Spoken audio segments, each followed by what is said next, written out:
So my realtor called yesterday. Her name is Kelly. Sounds like her voice sounds like the microphone is dying right at the end of every word that she says or every sentence. And she calls yesterday and she goes, "Hey Derek, this is Kelly. How are you?" And I said, "Oh, hey Kelly, how are you?"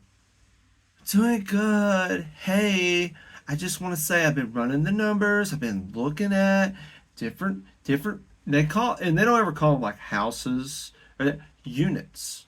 I've been looking at the units and hey, I have an investment opportunity.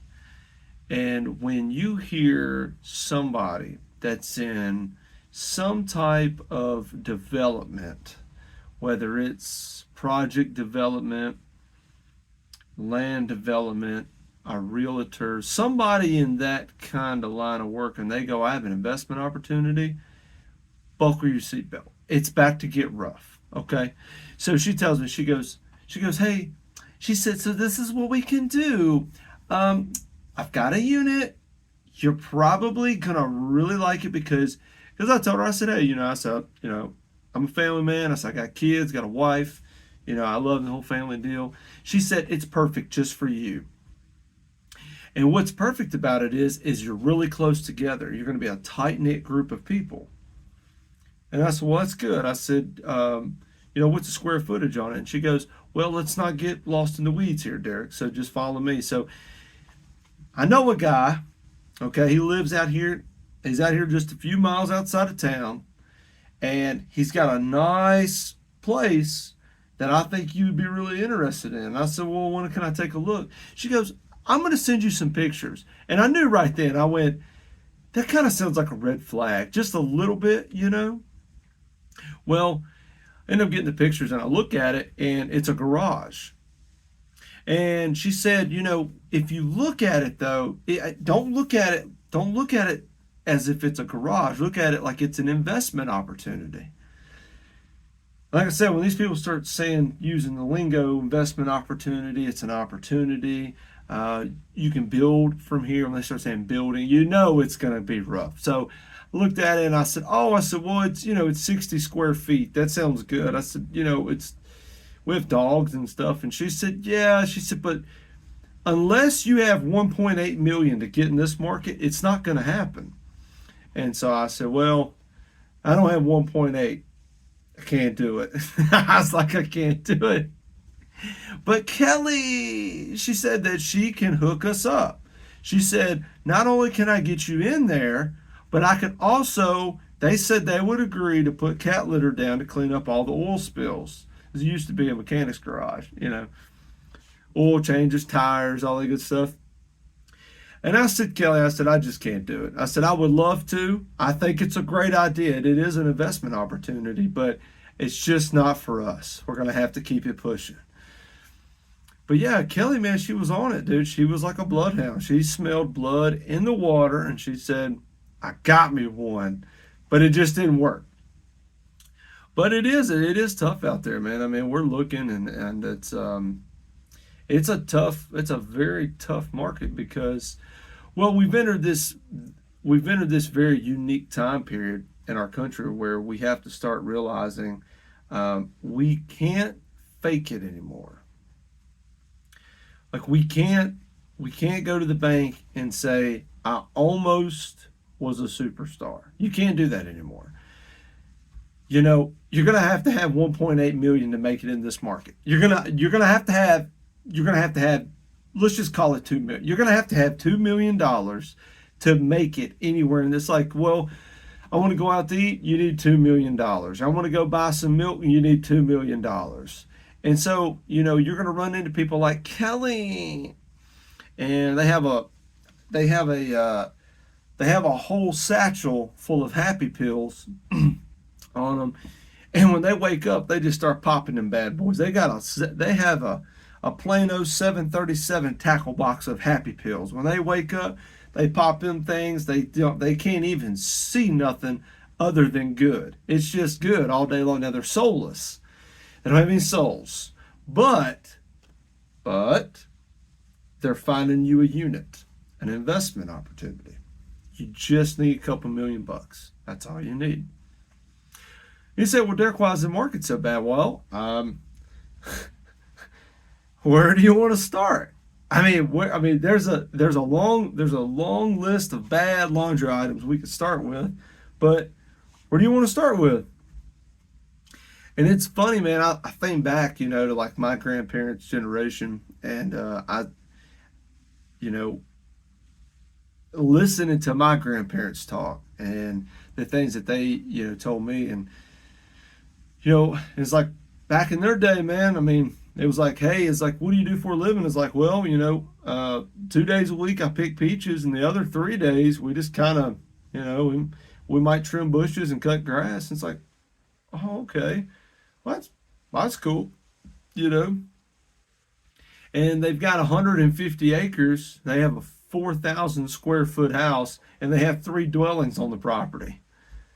And they're like, I think we're going to just downsize. We have too much, And you're just like, I know exactly what you mean, because Kelly told me that we could afford this if we had another $2 million. But and of course I'm joking, but it is funny, like when you talk to people and you're like, especially my grandparents' generation, who I have the utmost respect for that generation of people.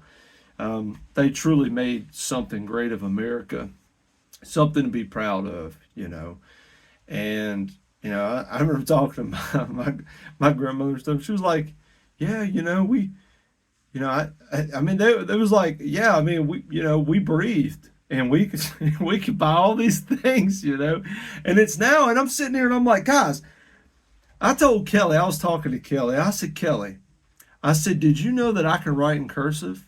And she said, so I said, I can write checks and I can write in cursive. I don't understand why I'm not a millionaire. I don't get it. The entire time I was in school, they was like, you better learn cursive. You better learn cursive, because without cursive, how you ever going to sign your name on a check? You ever thought about that? Bet you never have. So told Kelly, I said, can we throw that in the package? Can we go from 14 square feet to maybe bump it up to 25? Can we do that? 25 square feet of property. Back of, Uncle Jim's garage back here where he does oil changes. She said, Derek, I don't know. I don't understand what cursive has to do with it. And I said, well, I was told for years that if I knew cursive, I was going to be able to make it in this world.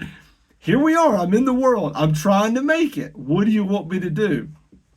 And I'm throwing everything at Kelly. I'm giving her, I'm telling her, I said, hey, I didn't win in the third grade spelling bee, but I was there. I tried. I gave it my best effort. Not saying I was the smartest, because obviously I lost. But you know what? Jordan, he won it. He didn't, he shouldn't have won it. He misspelled a word. But you know what? His mom screamed loud enough and he got the award.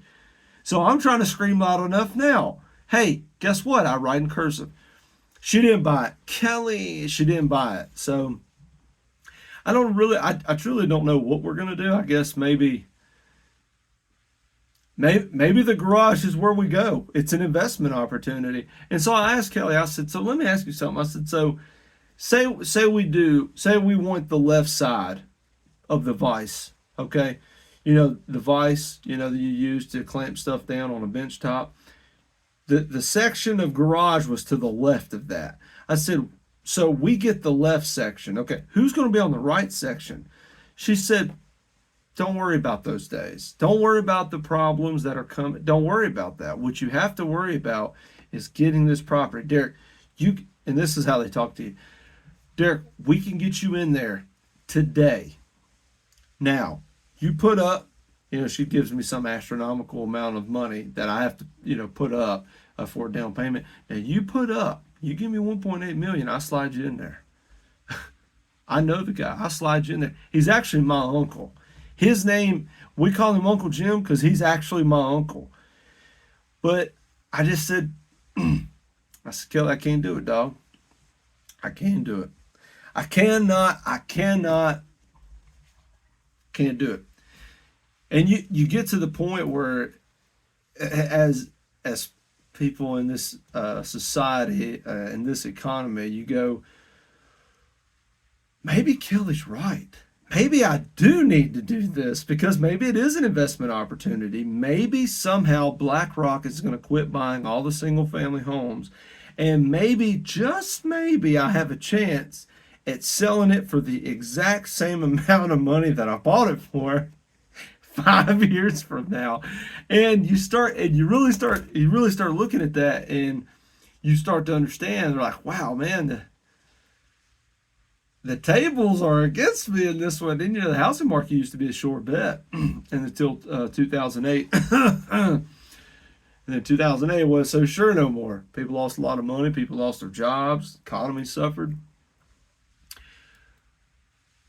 But I'm going to put my trust in Kelly. I think she's got this. I think she's on to something. I think she's on to something. So what do? You go, well, I need to save more money. You got to double down. So you start doing hashtag motivation. You start doing hashtag finance, saving, money saving, hustle, extra grinding, side hustle. You start doing all these different, you start looking at all this stuff. And I love, if you've never had the opportunity to watch TikTok videos about, because they take these people, I don't know. I truly don't know where they get these people from. I've never met anyone like this. I've met people kind of close to it, but they went to jail. So you didn't see a whole lot of them. The people that I'm referring to, I'm talking, the ones, it's like, you gotta, and they're off their hands, you gotta grind. You gotta motivate, you gotta work. You gotta work. And I was watching this one, and dude, I was dying laughing. This guy said, he come out and he's like, you don't need a car? And I was like, no, I definitely need a car. He said, no, you don't need a car. This is what you need to do, is go buy a car. And I was like, well, didn't you just say I shouldn't buy a car? Buy a car, fix it up, drive it in the ground, sell it for the same amount of money you bought it for. This guy so he's fraudulent, right? Okay, he's paid by somebody to say these certain things. But it's not like this is a one-off case. Like, there's a bunch of these people that somehow get this notoriety. I'll post a YouTube video and I'll get 8 views, and it'll be like how to cut a deer ham up. Like, you can actually use this information. This guy will tell people not to buy a car, but to buy a car and then drive it into the ground and then sell the car that you never bought, but you bought anyway. And he'll have 14 million views. And I'm like, what are we doing? But you start understanding, you're like, oh, so okay, so I get it now. So it's not actual real advice. It's bought and paid for by some company that wants you to do a certain thing in a certain industry, say the automobile industry, car market, dealerships, whatever it is. You're like, oh, that guy. And then like you kind of start peeling back later. You're like, oh, okay, so he was paid to say that. And it's unfortunate because we don't get any like true, we do get true reviews, but they don't get the review. They don't get the notoriety that they should. They don't get the traffic that they should on YouTube, social media. We get, Gary Vaynerchuk, whatever his name is. And he's like, you just got to wake, there's no substance to anything. They say, you just got to wake up and you got to put it in your head. You're going to grind. And you're like, okay, well, I live in a half a bedroom apartment. So how are we going to do that, Gary? He's like, listen, you got to wake up and you just got to go and get it. And you're like, okay, well, listen, I'm all for the motivation. I like it. I like the energy. But I have to take a bus to work every morning. So how I flip the situation? And then you start like really asking watch the interviews of these people. It's ridiculous. They go, you know what, man? They're like, you know what I did? I was homeless. And you're like, do you want me to tell my kids that? Like, you need to go be homeless? They're like, no, man, what you got to do, you just got to extra grind. You got to grind hard, hashtag motivation. And you're just like, this guy is so high on whatever he's on. I don't know if it's Happy Pills and Hot Pockets, if it's medicinal. I don't know what he's talking about. But kids, do not listen to these people. They're psychopaths. Don't listen to them. I watched one guy the other day, and he was like, and the whole reason I'm talking about this, because remember, I got to get Kelly her money. I got to get Kelly her money. I got to get her something so I can get the left side of the garage. And so I'm like, well, let me watch some of these people. I mean, these people have got millions of views. They got to be something to what they're saying, right? No, there's nothing to what they're saying. Absolutely nothing to what they're saying. Well, Derek, they've got a lot of money. So does Cardi B. That doesn't mean anything. That means absolutely nothing. If you, what's the Bible say? If you give away your soul for everything in this world, it's worth nothing. Something like that. That's just that's not verbatim. That's Derek Comer version, not King James, but it's something like that. But yeah, basically, it's a house of cards. It's not real. So, watching this guy the other day, he said, so you may, and I'm sure it's something, you can pull it up, but he said, I need to repost this, but he's like, okay, you made 80 grand last year. He said, and you saved up $20,000. Why don't you take that same energy and just go and save up and make $500,000 or $1 million? And the reaction video, it was a reaction video, and I was watching the guy, and he was like, yeah, why didn't I think about that, And I'm dying laughing because I like comedy, But that guy's not the only one. There's a bunch, and they just have like ungodly amounts of views, and you're like, I truly don't understand. I don't understand. I don't know if it's young kids watching it, if it's bots, if the stuff is bought, the viewership is bought and paid for. I truly don't understand. But you're not learning anything from those people. You're not going to learn anything from those folks. Guys, let's take a break. I want to talk about our good friends over at Doomsday Your Way.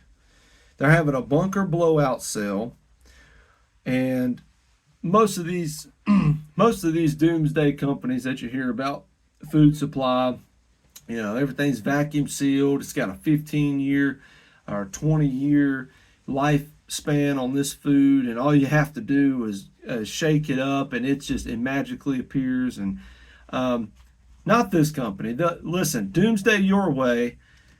What they do is they go and buy a large quantity of McDonald's Big Macs. Okay, they take McDonald's Big Macs, and then you can tell them the percentage of how many McDoubles you want. So you get the Big Macs and the McDoubles.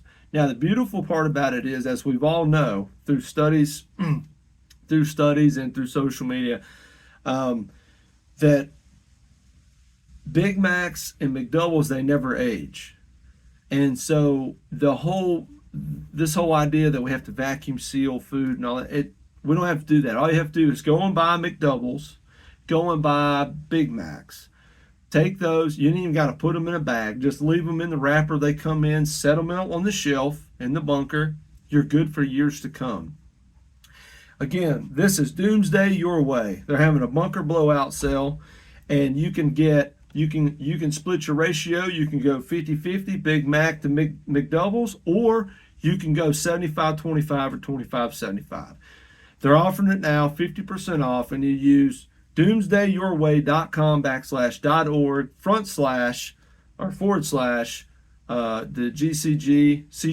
the CGC. I don't even know my own company name. Comer's Game Calls, CGC, and you'll get another additional 20% off. The beautiful part about this is when you actually use this promo code is that they're going to send you a gift card for McDonald's. And you're going to be able to go and buy as many Big Macs, French fries, and McDoubles as you want.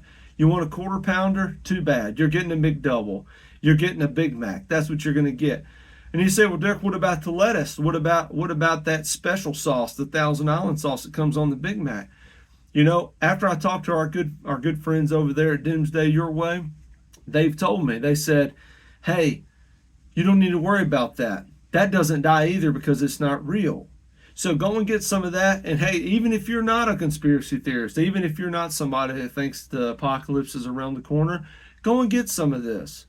You don't even need to buy a freezer. You don't need to buy extra refrigeration equipment. All you have to do is go buy your local McDonald's, buy the best top shelf number ones, number twos, whatever it is, McDoubles. Get the dollar menu that costs $40 now, and get that, put it in a brown paper bag, and just set it on the counter at your house. 2 weeks from now, you're like, hey, I want a McDouble. Throw that thing in the microwave, and you got a hot McDouble fresh off the shelf. So go check out our friends over at Doomsday Your Way. So the next thing I like to talk about is Epstein's list. It just come out. It's kind of wild. Bunch of people got named in it that I still don't understand, because we already knew the names, but now everybody's saying that these names just come out. I mean, we already knew all this stuff. But your boy Billy Clinton was on there 56 times that we know about. But he was on there 50 sometimes, whatever, 56, 52, whatever it was. Doesn't matter. He was going to Epstein Island, which, if you've lived under a rock, was the biggest that we know about sex trafficking ring. They had a private island, and all these billionaires, quadrillionaires, millionaires would all fly down there, and they would go and, well, you can imagine what they were doing. And this guy named Jeffrey Epstein orchestrated all of it. But the ex-president, Mr. Old Billy Clinton, he was down there just having a good time, just 50 sometimes. But I think what people don't understand is, I understand what the optics are here. I understand that it doesn't look good. I understand if you're a married guy, ex-politician, ex-president of the United States, it doesn't look good to be down there in the biggest, right in the middle of the biggest child trafficking ring we've ever seen. Sex trafficking, human trafficking ring we've ever seen, okay? That we know about as a public. But something that you have to understand, on those plane trips, Bill Clinton had other really famous people with him, okay? He had Air Force One, Marine One, all that stuff. He could have flew down there on taxpayers' money. And he probably still did. But listen to this, though. What he was doing, and it took me a little bit to make the connection here, but Bill was actually saving our planet. And I know you're going to say, Derek, here you go again. You're a cynical person. No. Listen to me. I'm telling you. I've thought long and hard about this. All of those plane trips, he had all of those people with him. Instead of all those people riding individual jets to go down there, no. They all got on the same plane. They were all on the same plane to save jet fuel. Okay? They were trying to save the planet. That's what they were doing. They knew this new wave of EVs was coming in. Everything was going to be battery powered, including your microwave. And they knew this was coming. So they said, guys, we have to be the standard. We have to show people that this is the way. The only way we do this is we have to be men of our words, or women of our word, or whoever it was. But we need to ride together. So they were plane pooling. That's what they were doing. They were plane pooling. Billy would call up. He'd be like, hey, Hillary, hey, honey, hey, what are you doing? She's like, oh, well, she said, we've got a guy out here and he's swimming. Remember one of the guys that was listening to our conversation, and he's out here swimming, and he's like, oh, well, that's nice. Well, listen, hey, I'm going to go pick up Gates and the boys, and we're going to go get Stephen Hawking, and we're going to fly down there to Jeff's place down there, on that island. And she goes, hey, okay, well, have fun. Are you going to be back Monday? I'll be back in 48 hours, honey. These guys got to get back. Stephen, he's going to make a prediction about the cosmos or something, and Bill Gates has got to come out with a new PowerPoint software. So I got to get them back. We'll be back Sunday evening sometime. And she went, okay, well, that's good, Bill. Hey, I'll see you there. And you can hear the guy in the background that's swimming. He's struggling. That's what they were doing. That they were plane pooling. So I was thankful. When I read that, and I get a bad rep. They're like, Derek, you're so cynical about our. No, I'm not cynical. We had one of our ex presidents sitting there riding a plane just so he would save us tax dollars and save the planet. Greta Thunberg would approve of this, and she would. Daggone, I was proud. I said, man, that's my president going down there showing everybody how to do this. One of the things that did come out is Jeffrey, your boy Jeffrey Epstein and this was, I can't remember if this was on the island or if this was in his apartment in New York, but there was a picture of Bill Clinton in a blue dress. Okay, you can Google it and find it anywhere you want. DuckDuckGo, whatever. Okay, Instagram. But there's Bill Clinton in a blue dress, and it's a painting. It's not real. It's not a real picture because I'm sure that never happened. Epstein was accused of, well, the intelligence community says that he was intelligence, maybe the Mossad picked him off. I don't know. Listen, I don't know. I'm not an expert in this. What I'm saying is, though, is that the same guy that was saving the planet was in a blue dress and high heels in a painting. And I'm sure he was probably dreamt up, like I'm sure he didn't sit there and the guy actually painted it or anything. And he's pointing at the person that's actually doing the painting, and it's very some would say disturbing, not me. I would say disturbing. He's saving the planet. He probably did that to show women empowerment. And if you go back to my other podcast, you've listened to me talk about Greta Thunberg being in the NFL. That's what we need. This is the statement he's trying to make. He's not on the red carpet, no. But he's sitting in a chair, probably costs more than, the garage rental I'm going to get for my family. And he's in a blue dress and high heels, probably Louis Vuitton. I don't know. I'm not a fashion connoisseur, but I'm telling you, that guy right there, that's a game changer. He's a game changer. And from what I've been reading on the forums is that instead of the Uncle Sam poster, because, recruiting numbers for the military are low right now, instead of that, the Uncle Sam, we want you, they're going to use Bill Clinton's blue dress picture. Yeah, they're going to use it. They're going to use him, and he's going to be pointing, and it's going to say, we want you. And, then people was making fun of him, and it really bothered me a bunch when they were saying, well, we want your kids, is what he was pointing at. And I didn't like that. I didn't take too kind of that. That really hurt my feelings. That was my president. Okay? That was my president, 20-some years ago, almost 30 years ago, whenever it was.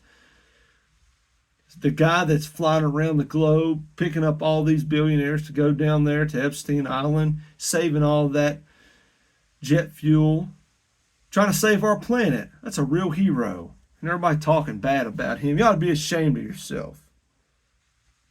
So, speaking of your boy Epstein, I've thought a lot about this. I went back and forth, had a bunch of meetings, been on a bunch of calls here lately. And I'm going to go ahead and announce today, January, whatever day it is, 2024, I'm going to announce my run for presidency. Yep, I'm doing it. I've just seen, the Trumps come through and these people come through and they're killing our country. And I really think somebody like me in power could actually make a real difference. Because that's what I do. I like to make a difference. Okay? So my platform is going to be very simple. It's going to be I'm not debating. I'm not going to the debate. I've turned them down. I've talked to Trump and Vivek and, Ron Swanson and the old buddy from down there in Florida. I've talked to all of them. I said, look, man, I don't have time. I said, deer season's in. I don't have time to be fooling with that. And I said, when I get done with this, I got to go deal with Kelly over there and get my one bathroom, half a bedroom garage apartment behind Uncle Rico's house. I don't have time to be doing debates. Okay? They said, Derek, we understand. They say, hey, we get it. We get it. You've got 4 videos on YouTube. We understand the power that it takes and the dedication and sacrifice that you have to. And I said, yeah, absolutely. 100%. So here's my campaign. Here's the platform. 2 things. One, we do a flat tax. No more extra taxes. We're going to do 5%. That's it. We're going to do 5% straight across the board.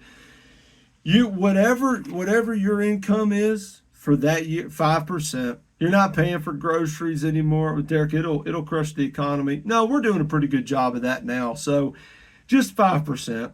Just 5%. We sent Ukraine, I don't know how many billions of dollars, and they're still, who knows if they're winning or losing. Who cares? Who cares anymore? 5%. Okay, they are going to call me the 5% guy. That's my nickname. The RNC already agreed to it. Okay, number 2, no more telemarketers. When you look at your phone, it says, hey, it's a scam. Sure, you've got a program built in there that says, hey, that's a scam. No more scammers. Well, we're not having any more scammers. Nobody's calling us from, a 14-digit phone number. We're not doing that anymore. Nah. No, none of that. So, and you say, Derek, why would you even want to run for president? I mean, it's a lot of stress and that. Listen, I understand, but somebody's got to make a stand. Somebody has to stand up for this country and go, you know what? Enough's enough. And that's going to be me. I've done a lot of hard thinking. I've done a lot of talking to some very high power influential people, like my mayor, and in this little town, and I've talked to them, and we met over there at the Golden Corral, and it was all you can eat. It was Taco Tuesday night. We went over there and we had a phenomenal time. He got the ribs, I got the tacos, and we sat down and we discussed the future of America, and he said, "Where's your allegiance at?" And I said, "Where's your allegiance at?" He said, "Well, Derek," he said, I need you to understand something. He said, "The game of politics is played with kings and queens, and the sacrifice that's made is with pawns." And I said, "Which one am I?" He said, "If you don't answer these questions right, you're going to be a pawn." And I said, "Well, I reckon I'm going to be a pawn then." I said, "Because I want what's best for the American people." Well, he said, "That's not true." He said, "Have you been to Walmart?" I said, "I have." He said, It's disgusting." I said, "No, it's not." I said, "These people are trying to make it, man." And he's getting all upset. And he's like, "Well, what about the people on the scooters? What about the people in their pajama pants falling down? They got, heroin needles falling out their arms." I said, "I don't know, buddy." I said, "But I'm going to tell you right now, 5% flat rate tax. That's what we're going to do." And you know what? Should I tell them? I'll go ahead and tell them. My campaign manager standing over here. I'll go ahead and throw this in there. No more shipping cost. Nope. We're going to roll all that into the 5% flat rate tax, and that's what we're going to do. You say, "Derek, you're going to bankrupt the country." We're already bankrupt. We're $34 trillion in debt. Somehow we're still making money. I have no idea. You look at the GDP. Texas's GDP is higher than all of Russia's. And the country that I live in, we're $34 trillion in debt. Does that make sense? I have no idea. And then you talk to somebody that does make sense, like an economist, somebody that actually knows, they have no idea either. They have no idea. And then you talk to somebody like my girl Kelly, and you go, "Hey, Kelly, why are we at 7%? Like, what are we doing?" And she goes, "You know how it is. That's just how it goes." And I went, "I guess that's how the cookie crumbles. I don't know. But I'm going to roll that campaign ad out, and we're going to see what we can do. So write me in.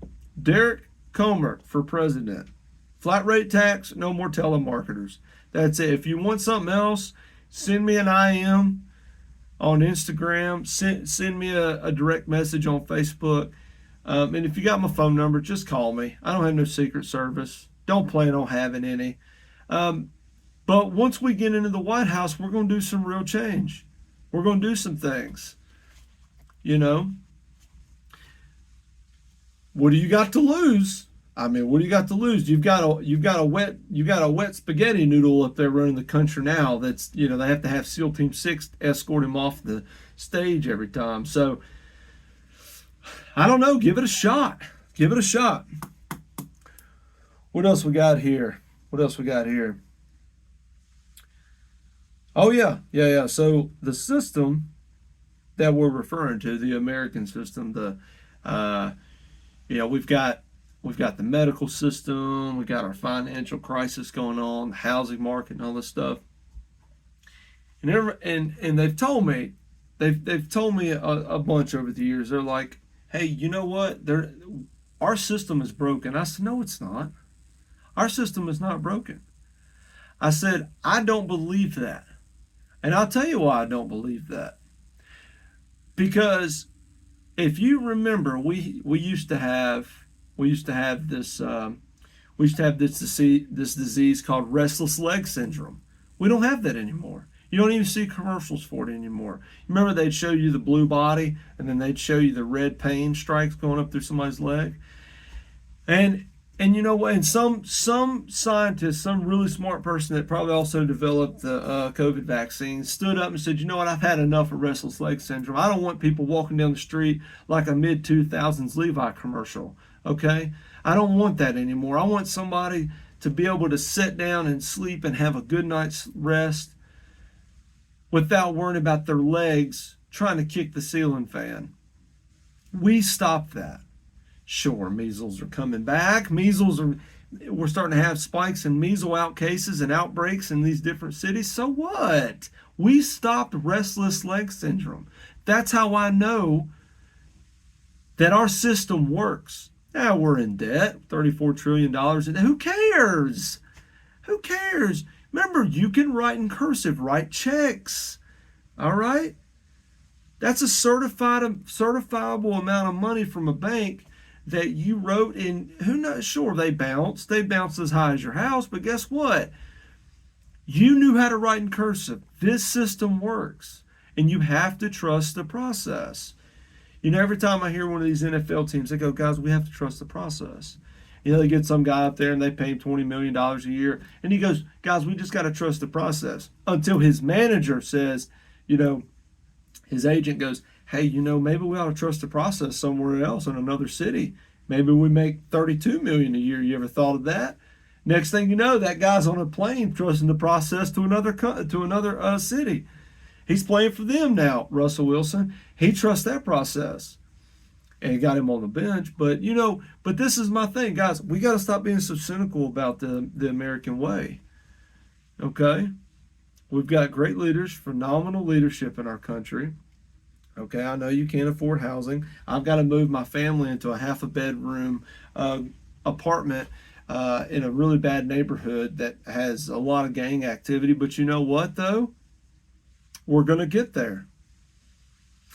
That is one saying that has got me through almost everything in my life. I've always told myself, hey, guys, we're going to get there. I was 8 years old. We played this team when I was playing football. And I'll never forget this. I was 8 years old. And all of my, close family members were there watching. And, I think we got beat by like 4 points or something. It was a pretty tough game. They were a really good team, and we were a really good team. They ended up beating us. And they said, I remember this lady grabbed my hand. She said, "Derek, you can't win them all." I said, "No, you can. We did it last year. It's called going undefeated. We did it already." She said, "Well, you're not going to win them all this year." I said, "Doesn't look like that way. Doesn't appear to be." So I got to take your word for it because, we got it. We got a 1 sitting in the L column, okay? So just remember, guys, when you're down, you're cynical, and you're sitting in that booth and you want to vote for somebody and you don't know which way to go, vote for me. And just remember, the campaign slogan is, "You can't win them all." Guys, I hope that this finds you on a really good Sunday. I think this is when that's coming out, this episode. I'm trying to build my podcast here, man. I'm not on Spotify and Apple podcast yet because I haven't taken the time to actually learn how to do it. And I like YouTube myself. But if you wouldn't care to share it and, what do they say? Smash the like button and kick the comment section and Stone Cold Stunner the share button, whatever it is. If you wouldn't care to do that, I appreciate it. I'm going to let you go with one final word from our sponsors over at pimpmypublic.com/org. All right, guys, one of my big time sponsors of the show, pimpmypublic.com/org, is doing an Alaskan giveaway for turkey hunts this year. The first two winners is going to go on an all inclusive bush plane ride. They'll actually put you on a cruise ship and you'll be right up there. You'll port Nome, Alaska, and then from there you'll go and hunt the entire state of Alaska for the wild turkey. It's all inclusive for the first two winners at pimpmypublic.com/org, which has been a phenomenal sponsor of my podcast and a big supporter. So I'm very thankful for them.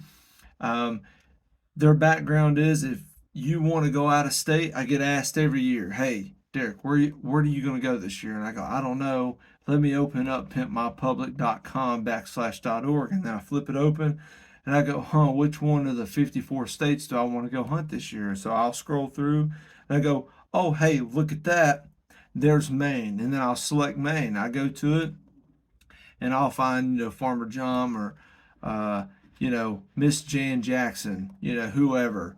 And it's hundreds of farmers, thousands of farmers with millions of acres just for you. And all you have to do is go to the app, download it, put it on your phone, your Pixel, your flip phone, your brick phone, your Nokia, whatever it is. Get on there, interact with the farmers and the landowners, get out there, go hunting, take a youth, take whoever, and enjoy the great outdoors. But this year, if you're lucky, you can win one of the two spots to go to Alaska and hunt turkeys. I hope this works out for you, and good luck to you. Guys, I hope you have a good rest of your day, and I'll see you next time. Have a good one.